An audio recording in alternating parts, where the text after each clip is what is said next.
नमस्कार दोस्तों, स्वागत है आप सभी का आपके अपने YouTube चैनल सरकारी भारत में। दोस्तों, इस वीडियो के अंदर हम डिस्कस करने वाले हैं DRDO MTS के लिए। ये 7th क्लास है। DRDO MTS के लिए हमारे इस चैनल पर, सरकारी भारत चैनल पर क्लासेस चल रही हैं, जिसके लिए ये DRDO MTS के लिए स्पेशल बैच चल रहा है, जिसके अंदर आपको हिस्ट्री, पॉलिटी, ज्योग्राफी और जीके के सुपर 1000 क्वेश्चंस की सीरीज, एक मॉक टेस्ट कराया जाता है, एक जीके की ट्रिक की क्लास होती है और एक जीके की कॉन्सेप्ट की क्लास होती है। तो कुल मिलाकर 8 से 10 क्लासेस हमारी एक दिन के अंदर जीके की होती हैं इसी चैनल पर। ये सभी की सभी क्लासेस खास तौर पर इम्पोर्टेंट हैं DRDO MTS के स्टूडेंट्स के लिए। जो स्टूडेंट DRDO MTS की तैयारी कर रहे हैं और जो स्टूडेंट न्यू वैकेंसी की तैयारी कर रहे हैं, SSC MTS की या CHSL की भी तैयारी कर रहे हैं, रेलवे की तैयारी कर रहे हैं, तो उन सभी एग्जाम्स के लिए भी काफ़ी इम्पोर्टेंट बनता है पॉलिटी की क्लास। ओके, तो ये पॉलिटी की क्लास है। इस क्लास के अंदर हम 40+ क्वेश्चंस के बारे में डिस्कशन करेंगे। दोस्तों, आप सभी की डिमांड थी कि मैथ और रीजनिंग की क्लास स्टार्ट हो स्पेशल फॉर DRDO। मैथ और रीजनिंग की क्लास स्टार्ट हो स्पेशल DRDO के एग्ज़ाम के लिए। तो आपकी डिमांड पर 25 जून से और 27 जून से, 25 जून से मैथ की क्लास और 27 जून से रीजनिंग की क्लास स्टार्ट हो रही हैं हमारे अनअकैडमी पर। किस पर? अनअकैडमी पर।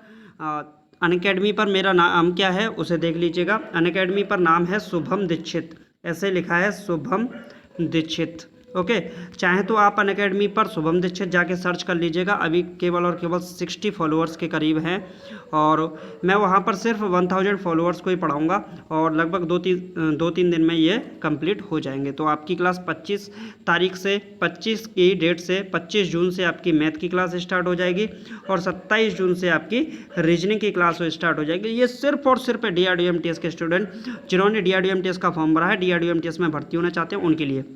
देखिए, आपके लिए जो अनअकैडमी का है उसका लिंक डिस्क्रिप्शन में दे रखा है। लिंक वीडियो के डिस्क्रिप्शन में जाइएगा, वहाँ पर लिंक भी दे रखा है। वहाँ से भी आप मुझे वहाँ जाकर फॉलो कर लीजिए। क्या कर लीजिए? फॉलो कर लीजिए। केवल 1000 ही फॉलो होंगे, बाद में वहाँ पर फॉलो नहीं होंगे, क्योंकि मैंने 1000 ही लॉक कर रखा है। ओके, तो आप रह ना जाएँ, इसलिए सबसे पहले जाके वहाँ पर मुझे फॉलो कर लीजिए ताकि आप मैथ और रीजनिंग की क्लासेस ले सकें। चलिए, तो स्टार्ट करते हैं इस क्लास को। सबसे पहले बात करते हैं क्वेश्चंस की। देखिए, फर्स्ट क्वेश्चन आपकी स्क्रीन पर है। राज्यसभा में अधिकतम सदस्यों की संख्या निर्धारित की गई। राज्यसभा में अधिकतम कितने सदस्य हो सकते हैं? अधिकतम सदस्यों की संख्या है 250 है। कितनी है? 250। और जो राज्यसभा में चुने हुए होते हैं उनमें 238 होते हैं, यानी कि 238 को चुना जाता है। 12 को राष्ट्रपति के द्वारा चुना जाता है। 12 को राष्ट्रपति मनोनीत करते हैं, जो वैज्ञानिक क्षेत्र से, साहित्य के क्षेत्र से, इन क्षेत्रों से लिए जाते हैं। ओके, तो मैक्सिमम कितने हैं? 250। नेक्स्ट डिस्कस करते हैं। नेक्स्ट क्वेश्चन है, राज्यसभा में वर्तमान में कुल कितने सदस्य हैं? तो वर्तमान में 245 सदस्य हैं। राज्यसभा में राजस्थान का प्रतिनिधित्व कितना है? तो 10 सदस्यों का राजस्थान से प्रतिनिधित्व है। कितने का? 10 सदस्यों का। राज्यसभा में आयु संबंधी योग्यता क्या है? देखिए, राज्यसभा का सांसद होने के लिए, राज्यसभा का मेंबर होने के लिए आपको कम से कम 30 ईयर्स होना चाहिए। देखिए, जो पॉलिटी है इसमें तीन जगह आयु का वर्णन किया गया है। जैसे एक किया गया है ग्राम पंचायत के लिए, ग्राम पंचायत, ग्राम प्रधान के लिए या सरपंच के लिए बोल सकते हैं। ओके, एक तो इनके लिए एज बोली गई है। एक एज बोली गई है लोकसभा के लिए। ओके, एक एज बोली गई है राज्यसभा के लिए, राज्यसभा के लिए, और एक एज बोली गई है विधान परिषद के लिए, विधान परिषद के लिए, विधानसभा के लिए, विधानसभा और विधान परिषद के लिए। देखिए, जो ग्राम पंचायत होती है, प्रधान का जो चुनाव होता है, सरपंच का चुनाव होता है, उसमें मैक्सिमम एज 21 ईयर्स होनी चाहिए। कितनी? 21 साल की उम्र होनी चाहिए। जो लोकसभा है, अगर लोकसभा का उम्मीदवार अगर कोई व्यक्ति बनना चाहता है तो उसकी एज मिनिमम 25 वर्ष की होनी चाहिए। राज्यसभा के लिए मिनिमम 30 ईयर्स होनी चाहिए, 30 साल का वह बंदा होना चाहिए। ऐसे ही विधान परिषद के लिए भी 30 ईयर्स की एज होनी चाहिए। ओके, और जो विधानसभा है, विधानसभा का उम्मीदवार यानी कि MLA बनने के लिए कितनी चाहिए? उसको 25 ईयर्स ही चाहिए विधानसभा को, और जो विधान परिषद होती है उसके लिए 30 ईयर्स होनी चाहिए। अब बात आती है राष्ट्रपति की और गवर्नर की। गवर्नर यानी कि राज्यपाल की, और उपराज्यपाल की बात आती है, उपराष्ट्रपति की बात आती है। तो इनके लिए 35 वर्ष की उम्र होनी चाहिए। बात आती है, क्वेश्चन यहाँ से बनता है कि जो पीएम है, प्रधानमंत्री है, उनके लिए कितनी होनी चाहिए? तो लोकसभा के माध्यम से मिनिमम एज 25 ईयर्स होनी चाहिए और राज्यसभा के माध्यम से मिनिमम एज 30 ईयर्स होनी चाहिए, तभी वह व्यक्ति भारत का प्रधानमंत्री बन सकता है। ओके, तो जो मनमोहन सिंह थे, प्रधानमंत्री मनमोहन सिंह थे, तो वो राज्यसभा से ही बने थे 30 एज की उम्र पर, मतलब 30 के एज की नहीं थी, एज तो उनकी बहुत थी, लेकिन राज्यसभा से ही वो पीएम बने थे। और जो आदरणीय नरेंद्र मोदी जी हैं, ये कहाँ से बने थे? और आदरणीय मदन मोहन सिंह कहाँ से बने थे? राज्यसभा से। और पीएम साहब जो नरेंद्र मोदी हैं, वो कहाँ से बने हैं? ये आपका लोकसभा से बने हैं। ओके, चलो तो नेक्स्ट क्वेश्चन। राज्यसभा में आयु संबंधी योग्यता 30 ईयर्स। राज्यसभा में सदस्यों का कार्यकाल कितने का होता है? 6 साल का होता है और ये स्थायी सदन कहते हैं इसको। राज्यसभा को स्थायी सदन कहते हैं और जो लोकसभा होता है उसको अस्थायी सदन कहते हैं। जो लोकसभा है वो भंग हो जाती है, राज्यसभा कभी भी भंग नहीं होती, ये भी पूछ लिया जाता है। नेक्स्ट क्वेश्चन है, राज्यसभा के कितने सदस्य प्रति 2 वर्ष पश्चात सेवानिवृत्त होते हैं? तो 1/3 सदस्यों का प्रति 2 वर्ष बाद चुनाव होता है। अभी चुनाव होने वाला भी है। नेक्स्ट है, राष्ट्रपति द्वारा कितने व्यक्तियों को राज्यसभा में मनोनीत किया जाता है? तो 12 व्यक्तियों को मनोनीत किया जाता है। वर्तमान में राज्यसभा के सभापति कौन है? देखिए, जो राज्यसभा के सभापति होते हैं वो वाइस प्रेसिडेंट होते हैं, यानी कि उपराष्ट्रपति होते हैं। उपराष्ट्रपति कौन है? आदरणीय वेंकैया नायडू जी। नेक्स्ट है, वर्तमान में राज्यसभा के उपसभापति कौन है? तो पीजे कुरियन कौन है वर्तमान में राज्यसभा के उपसभापति? नेक्स्ट क्वेश्चन है, राज्यसभा का प्रथम उपसभापति कौन था? तो श्री एस.वी. कृष्णमूर्ति राव राज्यसभा के प्रथम उपसभापति थे। वर्तमान में राज्यसभा का विपक्ष का नेता कौन है? तो गुलाम नबी आज़ाद है राज्यसभा में विपक्ष के नेता। नेक्स्ट क्वेश्चन है, निम्न सदन और प्रथम सदन के नाम से कैसे जाना जाता है? तो निम्न सदन लोकसभा को बोलते हैं और उच्च सदन राज्यसभा को कहते हैं। नेक्स्ट क्वेश्चन है, लोकसभा में अधिकतम सदस्यों की संख्या कितनी हो सकती है? तो 552 हो सकती है लोकसभा में अधिकतम सदस्यों की संख्या। ओके, चलिए तो नेक्स्ट क्वेश्चन है, कितने उपराष्ट्रपति लगातार 2 कार्यकाल हेतु निर्वाचित हुए हैं? तो डॉक्टर एस राधाकृष्णन और हामिद अंसारी। डॉक्टर एस राधाकृष्णन और हामिद अंसारी, ये दोनों उपराष्ट्रपति लगातार 2 बार कार्यकाल हेतु निर्वाचित हुए हैं। नेक्स्ट क्वेश्चन है, प्रधानमंत्री और मंत्रियों को शपथ कौन दिलाता है? तो राष्ट्रपति दिलाते हैं। राष्ट्रपति का जो गठन होता है वो आर्टिकल 51 के अनुसार होता है। सभी मंत्री सामूहिक रूप से किसके प्रति उत्तरदायी होते हैं? तो लोकसभा के प्रति उत्तरदायी होते हैं। संसद के कितने अंग होते हैं? तो 3 राष्ट्रपति, राज्यसभा, 3 अंग होते हैं संसद के, राष्ट्रपति, राज्यसभा और लोकसभा।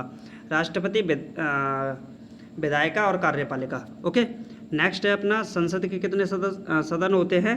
तो संसद के ये हैं 2 राज्यसभा और लोकसभा। ओके, नेक्स्ट है, उच्च सदन किसे कहते हैं? राज्यसभा को। द्वितीय सदन किसे कहते हैं? द्वितीय सदन भी राज्यसभा को कहते हैं। कौन सा सदन स्थायी सदन है? तो राज्यसभा स्थायी सदन है। ओके, नेक्स्ट क्वेश्चन है, लोकसभा में वर्तमान में कुल कितने सदस्य हैं? तो 545। अस्थायी सदन किसे कहते हैं? लोकसभा को। लोकसभा में राजस्थान में कुल कितने सदस्य हैं? तो राजस्थान में लोकसभा में 25 मेंबर्स हैं। कितने मेंबर्स हैं? 25 मेंबर राज्यसभा से हैं, राजस्थान से लोकसभा में, जो लोकसभा में है वो 25 मेंबर है और जो राज्यसभा के लिए केवल 10 है। यानी कि राज्यसभा में 10 मेंबर मनोनीत एक तरीके निर्वाचित होते हैं और 25 निर्वाचित होते हैं कहाँ से? लोकसभा से। ओके, लोकसभा का कार्यकाल कितने वर्ष का होता है? 5 वर्ष का और राज्यसभा का 6 वर्ष का। लोकसभा के सदस्यों का चुनाव होता है प्रत्यक्ष तरीके से होता है। राज्यसभा के सदस्यों का चुनाव कैसे होता है? अप्रत्यक्ष तरीके से। देखिए, जो राज्यसभा है इसके सदस्यों का चुनाव अप्रत्यक्ष तरीके से होता है और लोकसभा के सदस्यों का चुनाव प्रत्यक्ष तरीके से। नेक्स्ट क्वेश्चन है, लोकसभा चुनाव में निर्वाचित होने हेतु आयु संबंधी योग्यता क्या है? 25 वर्ष है लोकसभा के लिए, ये मैंने अभी बताया था। राष्ट्रपति द्वारा लोकसभा में कितने एंग्लो इंडियन सदस्यों को मनोनीत किया जाता है? तो 2 एंग्लो इंडियन सदस्यों को मनोनीत किया जाता है राष्ट्रपति द्वारा लोकसभा में। नेक्स्ट है, वर्तमान में एंग्लो इंडियन सदस्य हैं तो रिचर्ड हेज और जॉर्ज बेकर दोनों ही एंग्लो इंडियन हैं। नेक्स्ट है, लोकसभा में वर्तमान अध्यक्ष हैं तो सुमित्रा महाजन वर्तमान में अध्यक्ष हैं लोकसभा की। देखिए, ये क्वेश्चन थोड़ा सा भी गड़बड़ा रहा है, इसको आप सही कर लीजिएगा। सुमित्रा महाजन नहीं है, इसके होंगे आदरणीय ओम बिड़ला। कौन होंगे? ओम बिड़ला। ये अभी नहीं है क्योंकि ये इनका कार्यकाल खत्म हो चुका है, यानी कि सुमित्रा महाजन अब नहीं है। ओके, अब कौन है लोकसभा के वर्तमान अध्यक्ष? आदरणीय ओम बिड़ला। लोकसभा के प्रथम अध्यक्ष कौन थे? जी.बी. मावलंकर, सबको याद है। लोकसभा की पहली महिला अध्यक्ष मीरा कुमार थी। अच्छा, इनके मीरा कुमार के बाद आई थी और ये प्रथम महिला अध्यक्ष थी लोकसभा की। इसके बाद कौन आई थी? इसके बाद आई थी सुमित्रा महाजन। कौन आई थी? सुमित्रा महाजन आई थी। ओके, चलिए तो नेक्स्ट क्वेश्चन है, लोकसभा में वर्तमान में उपाध्यक्ष कौन है? तो एम थम्बीदुरई, ऐसा ही नाम है, तो यही है। नेक्स्ट है, किस अनुच्छेद के तहत संयुक्त अधिवेशन बुलाया जाता है? देखिए कौन सा आर्टिकल है जिसके तहत संयुक्त अधिवेशन यानी कि ज्वाइंट सेशन को बुलाया जाता है। ज्वाइंट सेशन में राज्यसभा और लोकसभा दोनों ही भाग लेती हैं। तो ये कौन सा है? आर्टिकल 108 यानी कि अनुच्छेद 108 में, अनुच्छेद 108 के अंतर्गत क्या है? संयुक्त अधिवेशन को बुलाया जाता है। नेक्स्ट क्वेश्चन है, किस अनुच्छेद के तहत? ये हो गया आपका। संयुक्त अधिवेशन की अध्यक्षता कौन करता है? तो लोकसभा का अध्यक्ष, लोकसभा का स्पीकर है। अब जैसे ओम बिरला हैं, कौन है? ओम बिरला, तो यही लोकसभा का क्या करेंगे? अगर ज्वाइंट सेशन होता है तो उसका अध्यक्षता करेंगे। किस अनुच्छेद के तहत धन विधेयक को प्रावधान किया गया है? तो आर्टिकल 110 के तहत धन विधेयक का प्रावधान किया गया है। और आर्टिकल 280 के तहत किसका प्रावधान किया गया है? फाइनेंस कमीशन यानी कि वित्त मंत्रालय का प्रावधान किया गया है। आर्टिकल 148 में किसका प्रावधान किया गया है? तो CAG controller and auditor general of India का प्रावधान किया गया है। आर्टिकल 76 के अंतर्गत किसका प्रावधान किया गया है? अटॉर्नी जनरल ऑफ इंडिया का प्रावधान किया गया है।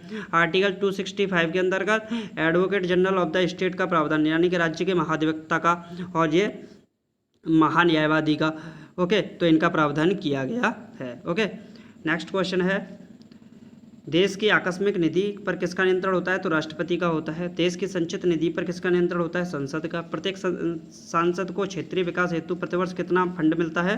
तो 5 करोड़ का फंड मिलता है। प्रत्येक सांसद को क्षेत्रीय विकास हेतु प्रतिवर्ष कितने का फंड मिलता है? 5 करोड़ का फंड मिलता है। ये काफ़ी ज़्यादा राशि है। देखिए 5 करोड़ रुपए बहुत होते हैं किसी भी एक तरीके से किसी भी क्षेत्र को विकसित करने के लिए। अब फिर भी इसके बावजूद भी 5 करोड़ के बावजूद भी कोई भी क्षेत्र विकसित नहीं हो पा रहे हैं। तो एक क्वेश्चन है, हाँ, हालांकि थोड़ा सा बदलाव देखने को मिला है, लेकिन फिर भी बदलाव जितना होना चाहिए उतना नहीं है।